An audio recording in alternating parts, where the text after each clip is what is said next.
Hello students, welcome to my YouTube channel. দেখো, আজকে আমরা করব কোশ্চেন নাম্বার 3 থেকে। এখানে কি বলছি, এবার যদি ঘরের চার দেওয়াল ও ছাদ চুনকাম করি তবে প্রতি বর্গমিটারে 6 টাকা হিসাবে মোট কত খরচ পড়বে। তাহলে ঘরের চার দেওয়াল আর ছাদ, ঘরের চার দেওয়াল এই যে দরজা জানালা সমেত চার দেওয়ালের ক্ষেত্রফল, চার দেওয়ালের মানে হচ্ছে দুটো দেওয়ালের কি হচ্ছে, একটা হচ্ছে দৈর্ঘ্য গুণিত উচ্চতা হবে, একটা হবে প্রস্থ গুণিত উচ্চতা। ঠিক আছে, এটা এটা একটা দেওয়াল হলো, এটা একটা দেওয়াল হলো।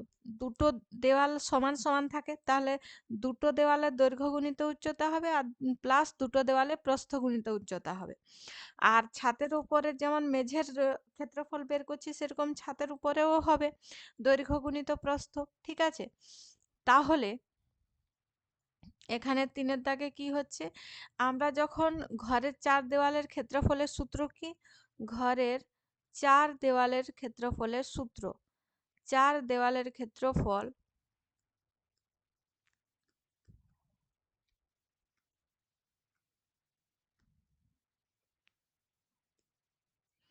সূত্র দিস ইজ ইকুয়ালস টু 2 গুণিত, এখানে কি হবে, দৈর্ঘ্য গুণিত প্রস্থ প্লাস দৈর্ঘ্য গুণিত উচ্চতা।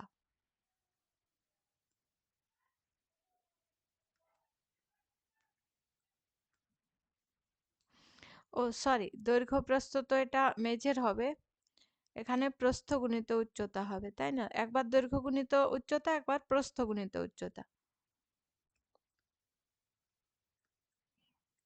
ঠিক আছে, তাহলে 2 গুণিত দৈর্ঘ্য গুণিত উচ্চতা, তাহলে দৈর্ঘ্য কত আছে,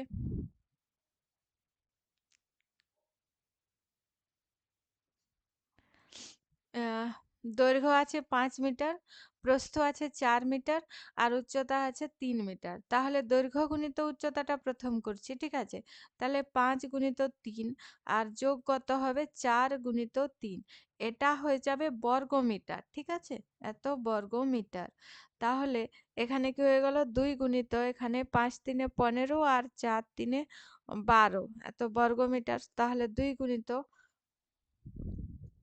27 সমান 54 বর্গমিটার। ঠিক আছে, তাহলে একটা তো আমাদের বেরোলো, এটা কি বেরোলো, চার দেওয়ালের। এবার চার দেওয়াল আর ছাদ দুটো হবে, তাহলে এবারে ছাদের ক্ষেত্রফল আমরা বের করছি। তাহলে এত বর্গমিটার, এখানে বর্গমিটারটা লিখে দিই। এবার ছাদের ক্ষেত্রফল, ছাদের ক্ষেত্রফল কি হয়ে যাবে, দৈর্ঘ্য গুণিত প্রস্থ, যেমন মেঝের ক্ষেত্রফল। তাহলে দৈর্ঘ্য 5 আর প্রস্থ 4, 5 গুণিত 4 এত বর্গ মিটার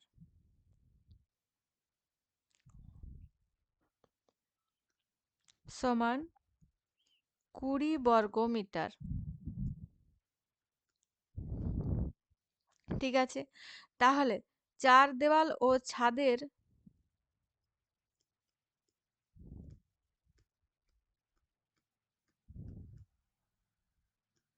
মোট ক্ষেত্রফল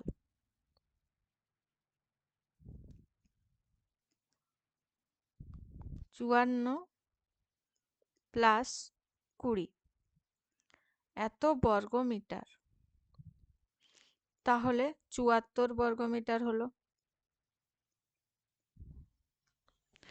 74 বর্গমিটার। ঠিক আছে, তা আচ্ছা, এখানেও আমরা যোগ করে দেখে নিই, 30 24 আর 20, এই দুটো 30 যোগ 24 যোগ 20, এগুলো কি হচ্ছে, যোগ করলেও কত হয়ে যাচ্ছে, 3 4 5 6 7, 74 বর্গমিটার হচ্ছে। আমাদেরও 74 বর্গমিটার বেরোলো, এভাবে করতে পারো। তাহলে দরজা ও জানালা বাদ দিয়ে চার দেওয়াল ও ছাদের ক্ষেত্রফল, দরজা, তাহলে চার দেওয়ালের মাঝে দরজা জানালা আছে, তো তো সেই জন্য দরজা ও জানালার ক্ষেত্রফল বাদ দিয়ে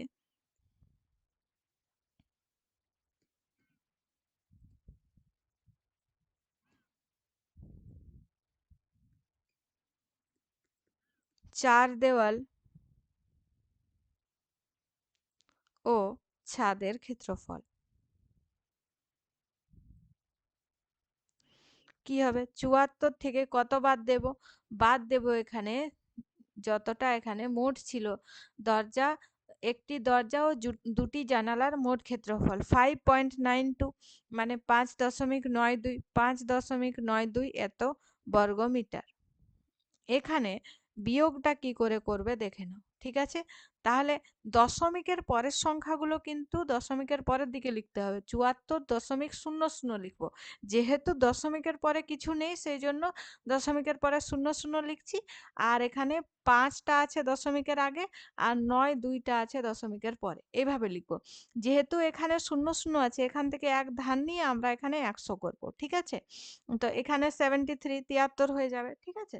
তাহলে মানে 4-এর জায়গায় 3 হবে, আর এদিক থেকে এক ধার নিয়ে আমরা এখানে 100 করব। যেরকম ভাবে এমনি বিয়োগ করি না সেই রকমই হবে, ঠিক আছে? এবারে এটা হয়ে যাবে 8 আর 9 একে 10, 10 আর এটা এখানে 0 হয়ে যাবে, এখানে 5 একে 6 হয়ে যাবে, ঠিক আছে? 6 আ মানে এখানে 4ই ধরে নিচ্ছি, বা এখানে 5 ধরে নিচ্ছি, 3 ধরে নিচ্ছি, ঠিক আছে? আ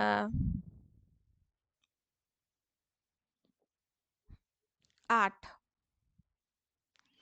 8 হয়ে গেল, এখানে 6, 68.08, ঠিক আছে? এত হলো, এত বর্গমিটার হবে, ঠিক আছে? তাহলে এখানে কত লিখবো? 68.08 বর্গ মিটার, ঠিক আছে? চার দেওয়াল ও ছাদ চুনকাম করতে মোট কত খরচ পড়বে? তাহলে মোট খরচ পড়বে চার দেওয়াল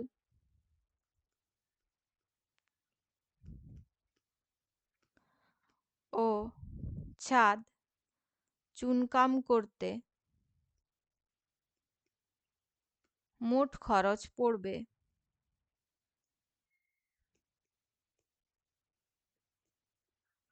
কত খরচ পড়বে?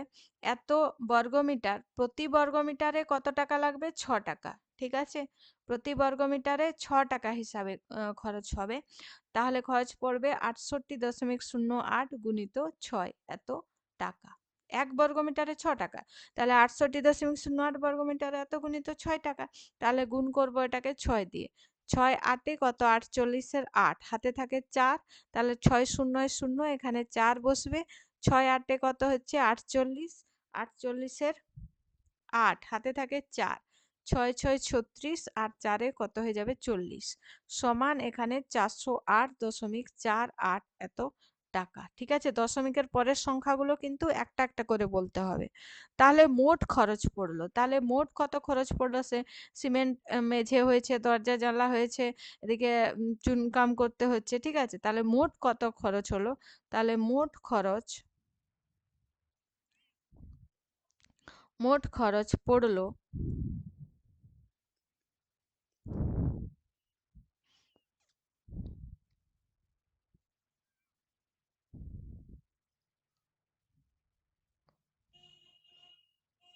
আচ্ছা এগুলো আমরা করে রেখেছি না? তাহলে প্রথমে এখানে সিমেন্ট করতে কত খরচ পড়েছিল? 1100 টাকা। তাহলে 1100 টাকা, 1100 এত টাকা যোগ করব। তারপরে দরজা জানলা তৈরি করতে খরচ হলো, সেটার সঙ্গে যোগ করব।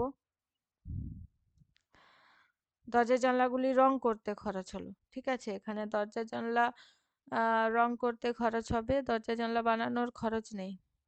হ্যাঁ,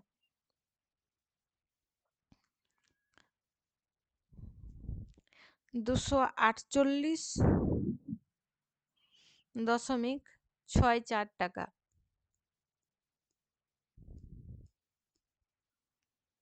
আর তারপরে আমরা করলাম চুনকাম, তাতে খরচ পড়লো 408.48 টাকা, ঠিক আছে?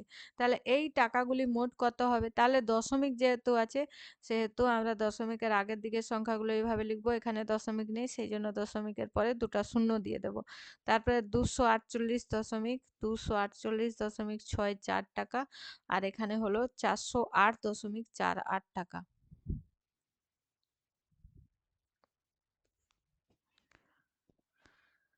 6 4 10, 8 4 12, 2 হাতে 1, 6 4 10, একে 11, 8 8 16, 16 একে 17, 7, 4 একে 5, 4 5 6 7 আর 1, 1757.12।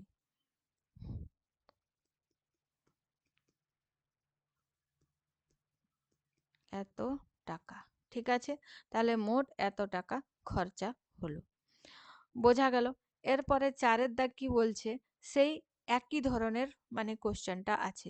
দেখো, দ্বিতীয় শ্রেণীর ঘরের দৈর্ঘ্য প্রস্থ উচ্চতা দেওয়া আছে, দরজা জানালা আছে। একই হিসেবে দ্বিতীয় শ্রেণীর ঘরের মেঝে সিমেন্ট করতে, জানালা ও দরজা রং করতে এবং ছাদ ও দেওয়াল চুনকাম করতে মোট কত টাকা খরচ পড়বে হিসাব করি।